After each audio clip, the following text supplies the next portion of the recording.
I wasn't planning on making this video, but due to the outrageousness of the claims of a former duelist, I feel I must address this false information.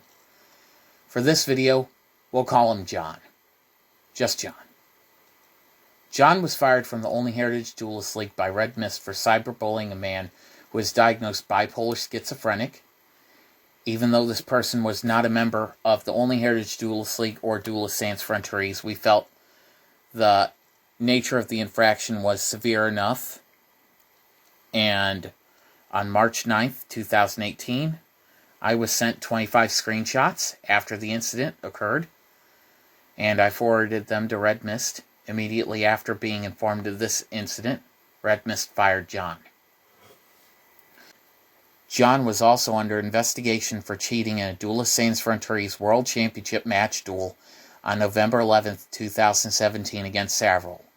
The charge was that John had stacked his deck so his top cards would remain unaffected by his shuffle. This deck that he was using, John was using his train deck, whereas Savril was using a standard synchro deck. Savril having acted as a judge at card shops in Bloomington, Illinois, during Magic events, and having had previous experience with this issue, made the charges all the more damning.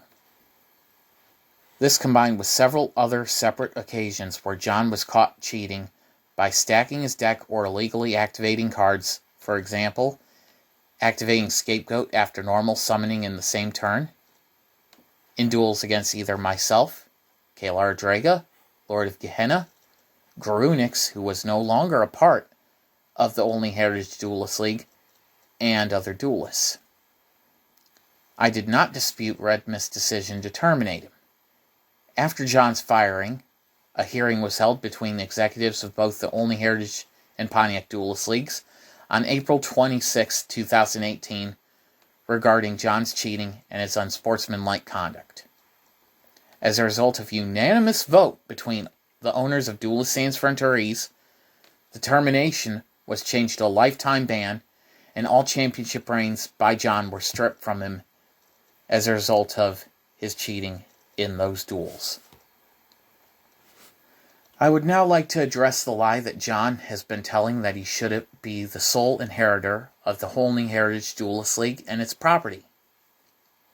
Olney Heritage Duelist League was founded in April 2015 by American Outlaw and RedMyst, who would shortly thereafter be joined by Grunix, Violent T, Red Baron, Camo, and Raven as the initial duelists.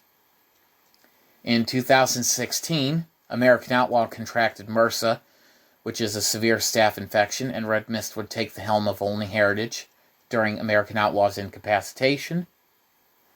As a result of RedMyst's ability to manage Olney Heritage in his absence, American Outlaw requested that RedMyst be given an executive position within the Olney Heritage Duelist League.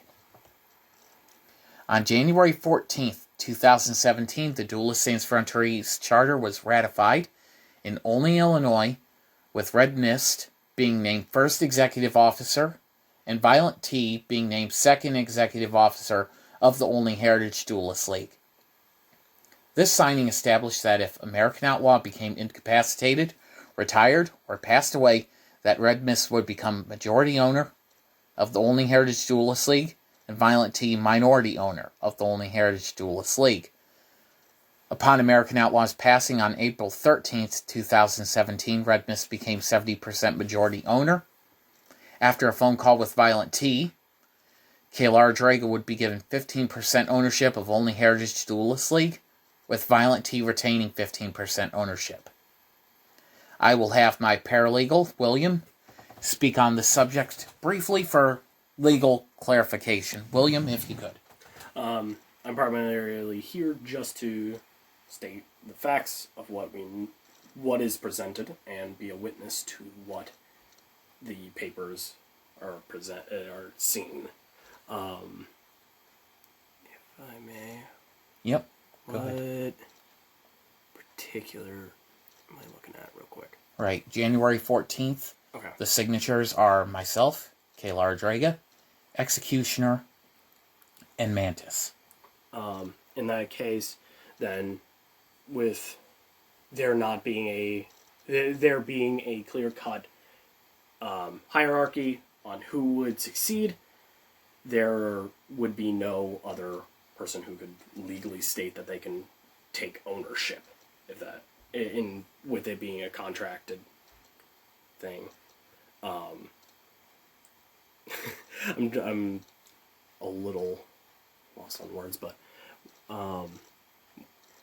also, I would like to point out that Raven was also American Outlaw's son, and he was never given an executive spot within the group because of his medical and mental issues. Yeah, so neither son had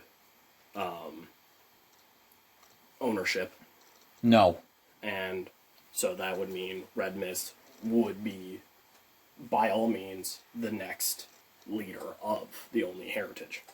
And its ownership. And its ownership. Yeah, exactly. Right. Continuing on. Additionally, I must feel that I have to address a conflict of interest between John and the Olney Heritage Duelist League. We would be informed of a flyer circulating regarding an Olney Yu-Gi-Oh group, which would list Pyrex Kid and Yvonne, I've changed their names, who had left Olney Heritage under negative circumstances, along with John's phone number being mentioned on this flyer, as you can see. Many within Olney Heritage felt that John was attempting to steal away or sway loyalties of members of American Outlaw's group to join theirs. RedMyst and American Outlaw felt that John could not be trusted, and as a result of this information would only be kept on as a standard competitor. A close eye would be kept on him as a result of this obvious conflict of interest, being involved in a group with people who we had previously terminated.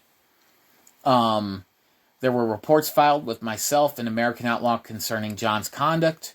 The January 14th, 2017 incident, we discussed implementing limitations on pendulum gameplay mechanic. Many within Duelists Sans Frontières felt that this mechanic was broken and needed adjustments to make it more balanced. Suggestions were listed off from banning the game mechanic entirely to change a gameplay, for example, tributing pendulum monsters for pendulum summon and so on and so forth, movement of the pendulum zones into the bottom two spell and trap card zones, or just leaving things as is, and a vote would be held to gauge public response to these suggestions. Banning the pendulum mechanic would get 0 votes. Adding limitations and adjustments got a total of 10 votes. John would be the sole vote to keep the mechanic as it was with no changes. John would become upset as a result of this vote and demand a recount when he was the only no vote. When asked to provide a counter-argument, he failed to deliver an argument, and nobody changed their vote. As a result, John would begin to harass members of both the Pontiac Duelist League and Olney Heritage Duelist League through Messenger, with Kayla Draga, Lord of Gehenna, Violent T, Shaggy 3E, and Red Baron filing complaints with myself and RedMyst and American Outlaw over it. This previous negative behavior would also be accounted in RedMyst's decision to fire John. Next issue is addressing the ownership of American Outlaw's NWA World Heavyweight Championship belt. This NWA Championship belt was purchased pre-owned from AJS Belts in November 2011 as part of an agreement that I had with Amy Tate. The agreement was she would pay for half of the purchase cost, which was $239 plus tax and shipping. Shortly after this, Amy would be diagnosed with cancer and pass away before she could reimburse me for the belt. I canceled the debt with American Outlaw because I felt it would be in extremely bad taste to attempt to collect his wife's debt after her passing. However, the belt would be gifted to American Outlaw as planned Christmas 2011, along with Kayla Draga's original commemorative Divas Championship belt, Raven getting a kids ECW Television Championship belt, and John, at the time only being 9, being given a Lego Star Wars game. I'm going to turn it over again to William, who will go into some minor details about property laws without a will, as Sean Tate, American Outlaw, had none when he passed, so... With it, because there is no physical will that stated that the belt would go to someone, it would fall primarily back to the person who originally purchased the belt and who had purchased it in full. And you had told me even before we were recording the video that you received the belt back by a person who would they had the belt had primarily just sat, and because it was just taking up space, you had received it. Yeah, John's aunt had contacted me because the belt was just sitting at her house, hadn't been moved and everything, and she asked if I wanted it back via text message and everything. Of course, I said yes. Mm-hmm. They wanted it back. And he wouldn't even make mention of the belt until he was moving out of her house. Yep. That it wasn't there anymore. So, by all means, with both there was no will to clarify where the belt would go, and you receiving the belt back from a person who was a resident of that location, there would be no other person who could lay claim to it. And the condition of the belt had degraded even so bad as the artificial leather strap on the thing literally fell apart when I took it out of the bag. So there is even a form of negligence to it, meaning clearly this John person who had the belt clearly did not care for the belt. Unfortunately, yes. Unfortunately. Next subject, I guess. John has falsely stated that disgraced former executive officer of the Olney Heritage Duelist League, Violent T, is listed in the Duelists Sans Frontières Hall of Fame. This statement by John is a blatant lie. Olney Heritage Duelist League's founding by American outlaw Sean Tate and RedMyst was in April 2015. Since the Duelists Sans Frontières Hall of Fame is announced in January of that year, any induction of members from the Olney Heritage Duelist League was impossible, so we'll go forward to 2016. As of 2016 onward, this is a complete list of Duelists Sans Frontières Hall of Fame duelists, which can be seen on our pro boards, dsfduelistleague.proboards.com. 2016, Jedi Ninja and Magnum TW of the Pontiac Duelist League. 2017, RedMyst of the Olney Heritage Duelist League, and the Knights of Pontiac Duelist League members, Mantis, Kalar, Draga, and Chris as a group. 2018 would see the induction of Team Totally Straight, Jedi Ninja and Burial 117 as a tag team, and Powerhouse TR, Tyler Ross of the original league from 2003 to 2005. The 2019 inductions would be Araya Two-Face and Kit the Fox from the Pontiac Duelist League, and Lord of Gehenna from the Olney Heritage Duelist League. The 2020 inductions into the Duelists Sans Frontières Hall of Fame would be Burial 117 and NW 2.0, the lineup which existed from 2010 to 2012 in the Pontiac Duelist League. And then 2021 would see the induction of Shaggy 3D from the Olney Heritage Duelist League, and Tyrant Dragonslayer and Peppercat of the Mexican National Duelist League from the 2007-2008 years. I wanted to state also publicly, for the record, Violent T is not a part of the Duelists Sans Frontières Hall of Fame, or Duelists Sans Frontières in general. In 2018, Violent T was suspended indefinitely and resigned his executive officer position and ownership of the Olney Heritage Duelist League before quitting the group entirely. Violent T will not be welcomed back to the Olney Heritage Duelist League or any Duelists Sans Frontières territory.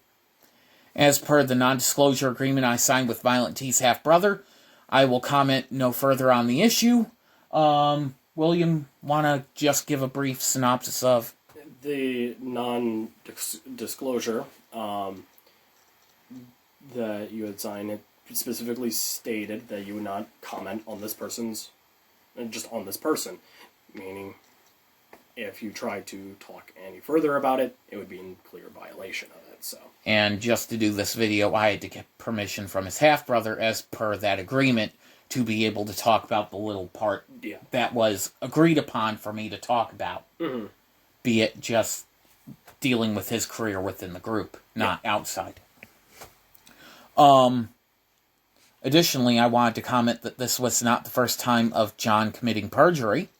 On November 13th, 17, John would give false statements that executive officer of the Olney Heritage Duelist League, Violent T, was voting against a measure to restrict the use of pendulums in Duelists Sans Frontières format.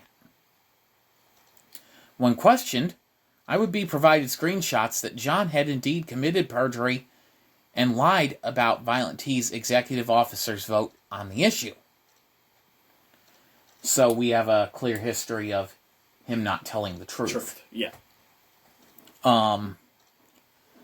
Lastly, I wanted to state publicly for the record as well that John was never an executive officer of the Olney Heritage Duelist League and never even once considered to be an executive officer because of his toxic behavior.